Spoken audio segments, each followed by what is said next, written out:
and has capacity to bring about change in that particular community. Involved with the provision of whatever government people.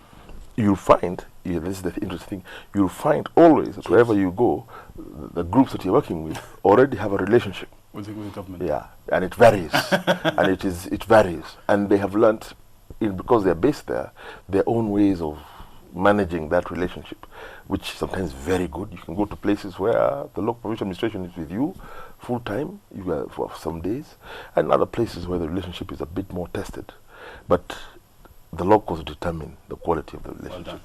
Well done. Interesting thing you say that in terms of, I like that, tujipanga ama tutapangwa.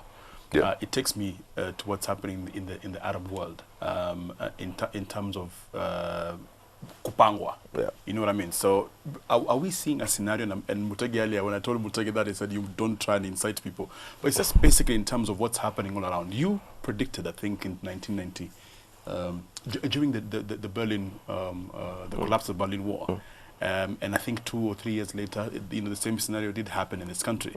We are seeing the same scenario where people have said enough is enough. Hatutaki kupangwa. But then our mechanics are different, wouldn't you say? Do you think it will happen in this country? I think our moment has already come. We've already democratized. I think these are what's happening in the Middle East is the most seismic shift we have seen since the end of the Cold War, right? Since the fall of the Berlin Wall. What's happening there?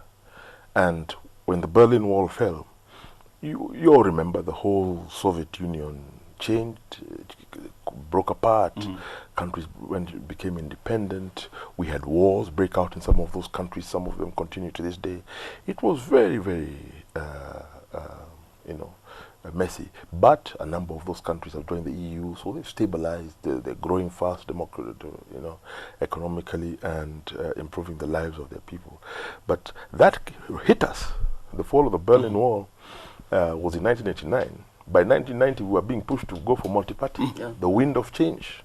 So what is happening in the Middle East, which could see the change, a dramatic change in the nature of the regimes we have there, from the very authoritarian controlling ones to something quite different. In the world's most oil-rich part of the world, a part of the world which has been the most volatile since the time of Jesus. That the Holy Land has been contested. Read the Bible, it's fighting from beginning to the end. And then you have this region having this huge change. We should not pretend that it won't reach us. In the same sort of seismic effect? Not necessarily in the same sort of way as is happening there. People are, it's fixated, it's very compelling. Yes. When you see 1 million young people in the streets. It's very compelling. And growing, yes. And growing, yeah. But that doesn't mean that it will come here in the same way. But for us to think that it won't affect us, we'll be cheating ourselves. It's going to come. I think it's only now that we're beginning to think up how. I think it's an absolutely great thing that we have in the Middle East, in the Arab world, what could be the possibility of democracy dawning in that part of the world, which has been ruled by very authoritarian regimes for a long time. Isn't there a possibility that we could have Al-Qaeda kind of situation? It's actually bad for Al-Qaeda if you it's very peaceful. Exactly. I think that's one of the arguments we made. Actually, this is not good for Al-Qaeda. It's not good for Al-Qaeda because it's very peaceful. It's quite peaceful. And actually, if you look, the Islamists in places like Egypt and also in Tunisia, have been extremely careful in saying that we will participate in the democratic process that comes. They're very careful in what they say. What is likely, perhaps, to happen is that you will see in that part of the world, if there are big changes in the regimes, greater contestation with regard to U.S. policy towards the region. Will be challenged a lot more, because even when one hears what the young people are saying, they want to see a change in, for example, the United States policy towards Israel and the Palestinian issue and the whole Middle East, that's going to have an impact also on us, who are great friends of the U.S. We've Yes. been having executive rendition of people from here to other places. So yes, it would have some sort of effect. I'm thinking of two campaigns. I don't know if they're campaigns. You correct me if I'm wrong. In terms of what we're speaking about right now, the effect of a growing exhaustion in terms of youth, in terms of a country that wants to move forward. As it pertains to governance, there's Nisisi which you're involved in, and also Kenya hii ni yetu. Just speaking those lines in terms of you traveling around the country, and I think some of this hasn't been quite caught by the media. What is happening on the ground in terms of young people and their exhaustion? What are they saying that would make you say that the same thing happening in Egypt could very well happen in this country? What is it that you've seen amongst young people that depicts a sort of exhaustion? First of all, I'm not saying I think the same thing can happen in the same way. It will be very different. Yes. I'm just saying that what's happening in the Middle East will have an impact here. Right. I actually don't know what it's going to look like. I think when the Berlin Wall fell, we did not know it was going to lead to the end of Section 2A here. But we have 78.4% of our population is below the age of 34. We're growing a population that is growing at 1 million per year. In 1986, 20% of our population was employed in the formal sector. In the informal sector, 80% in the formal sector. By 2006, it was the other way around. 80% were employed in the informal sector and 20% in the formal sector. Majority of those are youth. And that presents us with a major challenge. We have what we call a youth bulge, where the majority of the population is extremely young. We have about at least 500,000 young people joining the job market every year, up to 800,000 joining the job market. Now, we're creating between 40 and 60,000 jobs per year. So, where are they going? And all you need to do, Motegi, Jimmy, is drive and go into townships in the rural areas, and you see them watching you. You see, I had a friend who described them as the tribe of the roadblock after 2007, 2008. And that is a potential time bomb. It should not be. Usually, when a country takes off, it takes off on the back of that kind of population because it's young, it's energetic, it's industrious, it's idealistic. That's what you require to grow.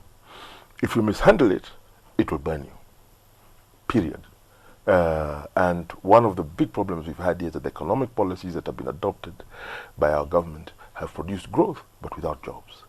So we've had 5.5% economic growth average between 2002 and 2007. Then we've had this dip because of the crisis. Now it's climbing back again. But there are no jobs. We have a lot of jobs created in the service sector, banking, insurance, telecoms, etc. But it doesn't touch, doesn't trickle down at all. And when you go into the grassroots, you talk to young people. If you want to get a nice visceral reaction from young people, you tell them, but the country is growing. It's growing. GDP is up. And you say, growing for who? Growing for who? Not for us. So that's it's. I consider youth unemployment and the informal sector, especially as it pertains to youth, to be a national crisis. And I think that the government should treat it as a national crisis, almost declare a state of emergency against it and say, everything else we're doing, the most important thing that we need to do is to create jobs for Kenya's young people before they pull us out of our cars. Because eventually when things go wrong, they will not discriminate between this Kabila or that Kabila. Anyone, you look better off, you have a nice tie there, you can also leave it behind. And that is what they were saying at the roadblocks in 2007, 2008, when I've talked to them since. They would shake down people. By the end of the post-election violence, people are being shaken down regardless of ethnicity. And people from even within the communities were being shaken down. It's also led to a proliferation of informal youth groups that tax people and militias. Yes, that has grown and has gained currency and legitimacy on the ground. And the only way to mitigate that, and if you talk to them, many of them will tell you, listen, you are talking to me, there was the election, I don't like to be libelous on any MP. He's a young MP who was elected recently, and he's sometimes in and out of court. And you know, if you listen to the middle class, as people in Nairobi particularly, you know, there's a feeling of shame about this individual was elected to parliament. But I found that if you go outside, very popular. Very popular. He's a hero, especially amongst young people, and they feel including my friend. yes, he's very popular. Yeah. So people say no. I said this chap. If you say what, why is, you know, we have a habit in this country. If you steal a chicken, you're in prison for 5 years. Steal $1 billion, you become a minister. Yes. So everything's upside down. So the youth are quite defensive, and I was surprised by that at first, but I can understand it considering the conditions under which they are living.